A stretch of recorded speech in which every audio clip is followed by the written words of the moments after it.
ضلعی لیول پہ FBR کے جو ریجنل آفس ہیں ان کی مشاورت سے آپ نے نوٹس بھیجنے تھے، آپ نے قلعے کیوں بھیجے ہیں؟ وہ ان کو بات، کیونکہ ہم رائٹ پہ تھے، وہ کہتے ہیں ٹھیک ہے آپ لوگوں کے ساتھ مشاورت ہوگی، جو اس کیٹیگری میں آئے گا ہم اس کو دیں گے، فی الحال آپ اس کو سمجھیں کہ ہم نے نہیں دی ہے۔ ٹھیک ہے، پیٹرول کی قیمتیں بڑھ رہی ہیں، گیس کی قیمتیں بڑھ رہی ہیں، بجلی کی قیمتوں میں اضافہ ہو رہا ہے، تو اس حوالے سے کہ آپ سمجھتے ہیں کہ انڈسٹری پہ برے اثرات مرتب ہو رہے ہیں؟ وہ تو انڈسٹری ہماری تقریباً سرامنگ انڈسٹری بند ہو گئی ہے، ٹیکسٹائل انڈسٹری، ڈائنگ پرنٹنگ ملنے ہیں، وہ ابھی شارٹ گیس کی کمی کی وجہ سے وہ بند ہے۔ انڈسٹری تو پہلے ہی بند جا رہی ہے، آخری سانس لے رہی ہے۔ تو کیا آپ لاہے عمل تیار کر رہے ہیں تاجروں کے تنظیم کے پلیٹ فارم سے؟ لاہ عمل تو گورنمنٹ نے دینا ہوتا ہے، ہم تو احتجاج یا اپنا ایک برج کا اپنا کام کرتے ہیں۔ جو تاجر تنظیمیں ہیں وہ گورنمنٹ اور انتظامیہ کے درمیان ایک برج کا اپنا کرتی ہے۔ میاں صاحب، تاجر طبقہ پریشان ہے گورنمنٹ کی ہارش پالیسیز کی وجہ سے، جہاں پر آپ کے پیٹرول کی قیمتیں بڑھ رہی ہیں، آپ کی گیس کی قیمتیں بڑھ رہی ہیں، آپ کی بجلی کی قیمتوں میں اضافہ ہو رہا ہے، وہاں پر پروڈکشن پر ڈیفینیٹلی اثر پڑ رہا ہے۔ تو اس حوالے سے کیا تاجر طبقہ پریشان نہیں ہے؟ اگر پریشان ہے تو اس میں وہ احتجاج کیوں نہیں کرنا چاہ رہا؟ احتجاج کے لیے وہ باہر کیوں نہیں نکل رہے، یا سزائے احتجاج کیوں نہیں بلند کرنا چاہ رہے؟ احتجاج کی جہاں تک بات ہے، وہ تو تقریباً پاکستان لیول پہ 3 دن کی کالیں جو ہم نے دی تھیں، وہ خیبر سے لے کے چترال سے لے کے چمن تک، سندھ سارا، حتیٰ کہ کھوکھے تک بند ہو گئے تھے۔ وہ تو احتجاج تو ہمارے تاجران نے بڑے اچھے کیے ہیں، ہم ان کے ممنون ہیں۔ تو گجرانوالہ میں تو 5 کال، اب ہم نے 2 ایکسٹرا دی تھی۔ تو نتائج کی برآمد ہوئے اس سے احتجاج کے؟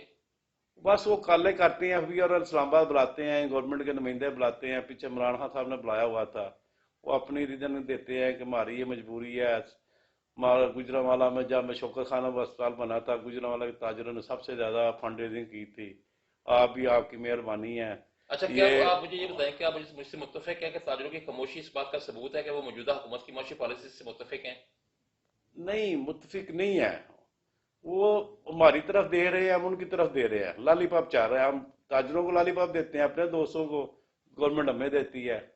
ابھی کلیئر بات نہیں ہو رہی۔ میں نے پہلے آپ کو کیا نا کہ 1 ماہ بعد یہ کلیئر ہوگا، جب شناختی کارڈ کا نافذ عمل ہوگا نا، پھر جب وہ لوگ کو پتہ چلے گا نا ہمارے ساتھ کیا ہو رہا ہے، انہوں نے ہماری بھی نہیں ماننی، ہمیں بھی کراس کر کے روڈوں پہ آ جانا ہے۔ اچھا، اگر موازنہ کیا جائے پاکستان مسلم لیگ نون کی گورنمنٹ کا اور موجودہ حکومت پاکستان تحریک انصاف کا؟ دیکھو، نواز شریف کی دور جب بھی آیا ہے تاجر اس سے خوش ہی رہے ہیں، تو اس کی تاجر دوست پالسی ہوتی ہیں۔ وہ پریکٹیکل لوگ ہیں سب، یہ نان پریکٹیکل ہیں۔ ان کے پاس، ٹیم کے پاس سارے لوگ باقاعدہ 15-20 سال سے وہ نیچے سے اوپر آئے ہوئے ہیں، یونین کونسل سے، میئر سے ہوتے ہوئے MP MN پھر وزیر بنے ہیں۔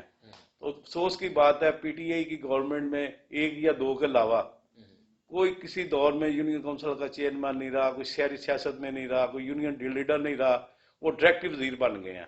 اور یہی جب وہ فیصلہ کرتے ہیں ان کا الٹا پڑ جاتا ہے، جو بھی ڈیسیژن لیتے ہیں 1 ہفتے بعد واپس لے لیتے ہیں۔ یو ٹرن صرف اس لیے ہے کہ ان کو کام کرنا نہیں آتا۔ یو ٹرن جب گاڑی آپ کی غلطی سے آگے جاتی ہے موٹر وے پہ، تو واپس آتے ہو تو وہ سارا یو ٹرن ہے۔ یہی سیم وہ ٹریفک، انہوں نے گاڑی پکڑی ہوئی ہے، گاڑی آگے ٹوٹ جاتی ہے، یو ٹرن پیچھے رہ جاتا ہے۔ ٹھیک ہے۔ اچھا، مجھے یہ بتائیے کہ زیر انتظامیہ کی طرف سے جب پرائز کنٹرول لسٹیں جاری کی جاتی ہیں تو اس میں تاجر طبقے کی مشاورت یا ایز اے چیئرمین مرکزی انجمن تاجران آپ کی مشاورت ہوتی ہے اس میں؟ الحمدللہ ہوتی ہے، ہم کوشش بھی کرتے ہیں کہ یہ جو مارکیٹ کے ہول سیل ریٹ ہیں وہاں تک رہے۔ یہ جب سے اپنا 3-4 ماہ سے جو ہے نا گڑبڑ پنجاب گورنمنٹ نے کی ہے، بڑا اچھا سلسلہ چل رہا تھا، DC ریٹ مقرر کرتا تھا اپنے ضلع کے، تو سسٹم چل رہا تھا، کوئی پریشانی نہیں تھی۔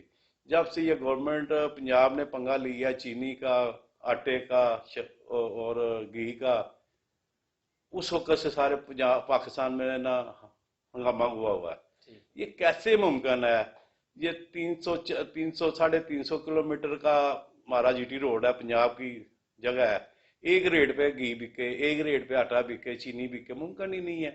یہ سکھوں والا کام ہے۔ ٹھیک ہے۔ گھی مل کا ریٹ 213 روپے کلو ہے، جو وہاں گھی سے نکلتا ہے، فیکٹری سے نکلتا ہے۔ یہ کہتے ہیں 180 میں بیچو، اوپر سے فائن کرتے ہیں۔ ٹھیک ہے۔ ایسے ہی چینی کا مسئلہ ہے، چینی مافیا کو پکڑتے نہیں ہیں، ہمارے تاجروں کو انہوں نے پریشان کیا ہوا ہے۔ ٹھیک ہے۔ اچھا، ابھی آپ نے مجھے یہ بتایا کہ اب وزیر انتظامیہ کے ساتھ آپ کی مشاورت ہوتی ہے، ڈی سی صاحبان کے ساتھ آپ کی مشاورت ہوتی ہے پرائز کنٹرول لسٹ سیٹ کرنے کے حوالے سے، بٹ انفارچونیٹلی ہم دیکھتے ہیں کہ کبھی بھی پرائز کنٹرول لسٹوں پہ عمل درآمد نہیں ہوا، دکاندار اپنی مرضی سے جو ریٹس ہیں وہ وصول کر رہے ہوتے ہیں، پرائز لسٹوں کو مکمل طور پہ سبوتاز کیا جاتا ہے.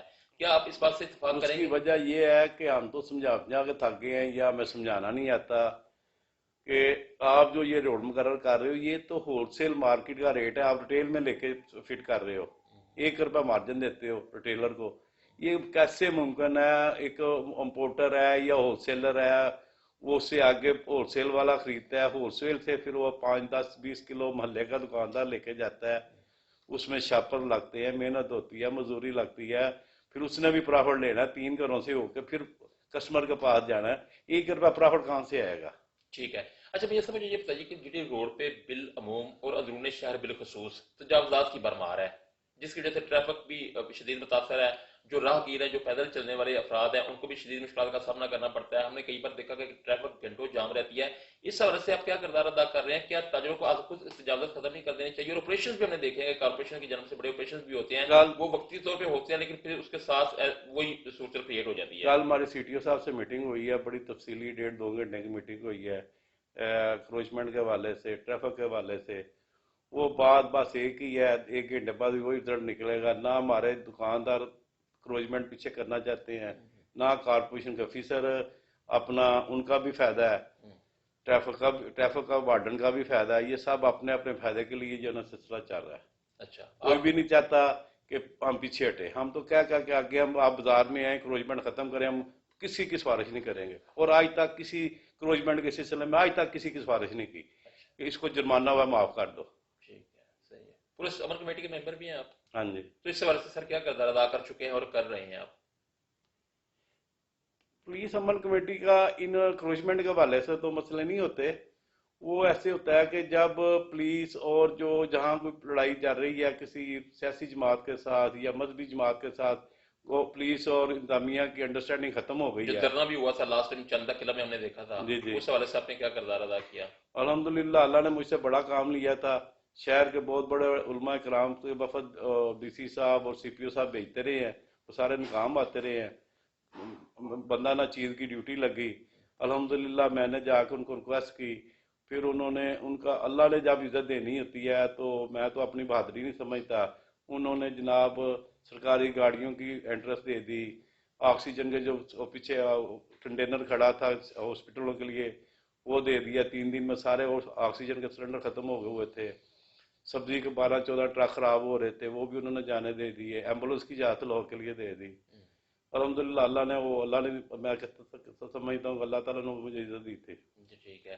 اچھا میاں صاحب، پچھلے دنوں ہم نے آپ کو دیکھا کہ پرائم منسٹر آپ ہاؤس میں گئے ہوئے تھے، جی جی. تو وہاں پر کیا صورتحال تھی اور کس پرپز کے لیے آپ وہاں پر گئے ہوئے تھے، اس کے بارے میں تھوڑا سا بتائیں گے آپ؟ وہ اصل میں ہمارے قائدین نے نا وہ شناختی کارڈ والا ایشو جو ہے نا آپ مان چکے تھے، ہمیں اعتماد میں لینا تھا، اس لیے وہ گیٹ ٹوگیدر تھی ایف بی آر کے اسلام آباد کے لوگوں کے ساتھ، ٹھیک ہے. منسٹر کے ساتھ، پرائم منسٹر کے ساتھ، وہ گیٹ ٹوگیدر تھی. وہاں بھی یہ باتیں ہوئیں. وہی بات اب آپ گجرانوالہ میں ایک ہی بات ہمارے پرائم منسٹر کرتے ہیں، شوکت خانہ سے شروع کرتے ہیں وہی ختم کر دیتے ہیں. اچھا گجرانوالہ میں بڑا فنڈ دیا تھا، ٹھیک ہے. سارے پاکستان سے ٹاپ پہ گجران کے تاجر رہے تھے. آپ ہمیں اور 6 ماہ 7 سال ایک موقع اور دیتے ہیں. چھوٹے تاجروں کو جو ٹیکس عائد کیا گیا تھا گورنمنٹ کی جانب سے، اس کی کیا پوزیشن، وہ ختم ہو گیا یا وہ برقرار ہے؟ وہ انہوں نے ایک لالی پاپ دیا تھا کہ 112 جو چھوٹے لیول کے دکانداروں کے لائسنس ہے نا سلانا، وہ مثلا کریانے کا انہوں نے جنرل اسٹور کا نا 7500 تو 75,000 روپیہ کر دیا تھا سلانا سنس فیس. اس پہ بات کی تھی، انہوں نے کہا یار یہ ہمارے پاس میں ہے، آئی ایم او جو شناختی والی شرط ہے نا وہ ہمارے پاس میں نہیں ہے. ٹھیک ہے. وہ سیدھی بات کرتے ہیں سارے ایف بی آر کے لوگ بھی، گورنمنٹ بھی، کہ ہماری وہ شرط مانی ہے تو گورنمنٹ قائم ہے آئی ایم ایف والوں سے. ٹھیک ہے. اس کی تو بات ہی نہ کرے. یہاں یہ میرے بس میں ہے، یہ میں لائسنس معاف کر دیتا ہوں. 112 آئٹموں کے انہوں نے سلانا لائسنس جو ہے نا اس کو تو لان کر دیا. ہم بھی تعلیم جاتے ہیں آگے، جب آگے پریکٹیکل دیکھا ہے وہ تو 50 گورنمنٹ کے لائسنس ہیں، پرائم منسٹر معاف ہی نہیں کر سکتا. ٹھیک ہے. جو نہیں ہے وہ بنایا ہے نا اس میں کے مطابق پرائم منسٹر کسی صوبے کا ٹیکس نہ لگا سکتا ہے نہ معاف کر سکتا ہے. ٹھیک ہے. وہ بھی ایک قسم کا ہمیں لالی پاپی دیا گیا ہے، ٹھیک ہے. عمل کوئی نہیں ہوا اس پہ، نہ اچھا ہو سکتا ہے. صوبائی حکومت کی طرف سے پنجاب کلین گرین مہم کا آغاز ہوا ہے، تو اس میں کچھ تاجر اپنا کردار ادا کر رہے ہیں گجرانوالوں کو سرسبز و شاداب بنانے کے لیے، ماحول کو یہ خوشگوار ہمارے بنانے کے لیے؟ انڈسٹری کے لوگ، چیمبر آف کامرس کے لوگ اور جو تاجر دراتی سارا کا خرچہ اٹھا رہے ہیں. گورنمنٹ نے، پنجاب گورنمنٹ نے کوئی فنڈ تو نہیں دیا. اچھا، پنجاب ذیلی گورنمنٹ. انتظامیہ جو ہے وہ تو بس اپنی نگرانی میں کرا رہی ہے. ٹھیک ہے. باقی تو جو ہاں تک دفتروں میں دیکھ رہا ہوں، لوگ ہمارے پاس آتے ہیں، یہ مراد اسپتال والا کارنر بنا دو، کاموں کی سے ماسٹر ٹائل تک درخت لگوا دو، لوگ ہمیں بتاتے رہتے ہیں کہ ہمیں کال آئی ہوئی ہے. ٹھیک ہے. اچھا ہم میاں بھی صاحب، کہتے ہیں چلو اچھی بات ہے، شہر کے لیے بہتری کے لیے ہے، چلو کسی کی جیب سے ہو رہا ہو تو رہا ہے. ٹھیک ہے. ڈی سی صاحب اس پہ بڑی محنت کر رہے ہیں، ڈیلی کہیں نہ کہیں وزٹ انہوں نے رکھا ہوتا ہے، اور امید ہے کہ وہ کامیاب ہو جائیں گے. اچھا میاں صاحب، جی ٹی روڈ پہ ہم دیکھتے ہیں کہ بہت سارا رش ہوتا ہے، جو منٹوں کا سفر ہوتا ہے وہ شہری گھنٹوں میں طے کرنے پر مجبور ہوتے ہیں. جو یو ٹرنس آلریڈی وہاں پر اویلیبل تھے، ان یو ٹرنس کو بلاک کر دیا گیا ہے. تو سر اس حوالے سے سر آپ کیا کہیں گے؟ وہ ایسے ہے کہ سیالکوٹی دروازہ میں یہ ٹریفک کے حوالے سے ہی نا ابھی جنگلے لگے ہیں. یہ ہمارے چیمبر آف کامرس کے دوستوں نے، تاجروں نے مل کے 35 لاکھ روپے کے لگوائے ہیں. کمشنر صاحب نے کہا تھا کہ یہ ٹریفک کا مسئلہ ہم لے کے جاتے ہیں. ایک تو مسئلہ یہ ہے، انتظامیہ کے پاس جائیں، پولیس اپنا وارڈن کا، سی ٹی او کے پاس جائیں، وہ ہماری بات تو سنتے ہیں، کام بھی کرتے ہیں. استاد کہتے ہیں آپ بھی یہ کام آپ کروا دو. وہ یہ نہیں دیکھتے 35 لاکھ کا ہے، 35,000 کا ہے، آپ بھی کرا دو. تو اللہ کا شکر ہے، جہاں تک ہوتا ہے کرا بھی دیتے ہیں. تو یو ٹرنس کو جو بند کیا یہ گیا ہے، ابھی جنگلے لگے ہیں. انڈر پاس کتنے عرصے سے چیمبر آف کامرس نے بنایا تھا. شیخ سروت کرام جب چیمبر آف کامرس کے اپنا پریزیڈنٹ تھے، اس دور میں چیمبر نہیں بنوایا تھا، تو اس کا بند پڑا ہوا تھا. تو موجودہ پریزیڈنٹ ہمارے میاں عمر سلیم، انہوں نے کہا یہ ہم نے بنایا ہوا ہے، ڈیڈ پڑا ہوا ہے، ٹریفک اوپر سے بلاک ہے. وہ پھر ان سے کہنے پہ کمشنر نے کہا اس کو میں صفائی کرا دیتا ہوں. وہاں جرائم پیشہ لوگ بیٹھے ہوئے تھے، رات کو جرائم ہوتے تھے، چرس فیم والے آ جاتے تھے. لوگوں نے اس کو گودام بنا لیا ہوا تھا انڈر پاس کو، وہ کلیئر کرایا، کیمرے وغیرہ لگوائے، صفائی کروائی، جنگلے لگوائے. وہاں کسی حد تک سیالکوٹی دروازے کی ٹریفک کا مسئلہ تو آپ نے دیکھا ہوگا حل ہو گیا. ٹھیک ہے. ٹھیک ہے میاں صاحب، موجودہ حکومت کو کیا پیغام دینا چاہیے کہ تاجروں کے پلیٹ فارم تھے کہ تاجروں کو کن مسائل کا سامنا کرنا پڑ رہا ہے، کیونکہ آپ چیئرمین ہیں مرکزی انجمن تاجروں کو ریپرزینٹ کرتے ہیں آپ؟ کچھ لوکل لیول کے کام ہیں وہ ان کے لیے آسان ہے. جیسا کہ ان سے پہلے جو شباز شریف کا ٹنور تھا، پارکنگ پلازا تیار ہو گیا ہوا تھا.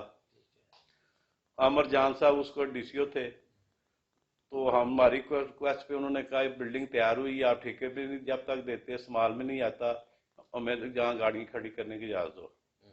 انہوں نے مجھے اجازت دے دی کہ آپ نے اپنی نگرانی میں اپنے لوگوں سے پارکنگ کرانی ہے، کسی سے ایک پائی نہیں لینی.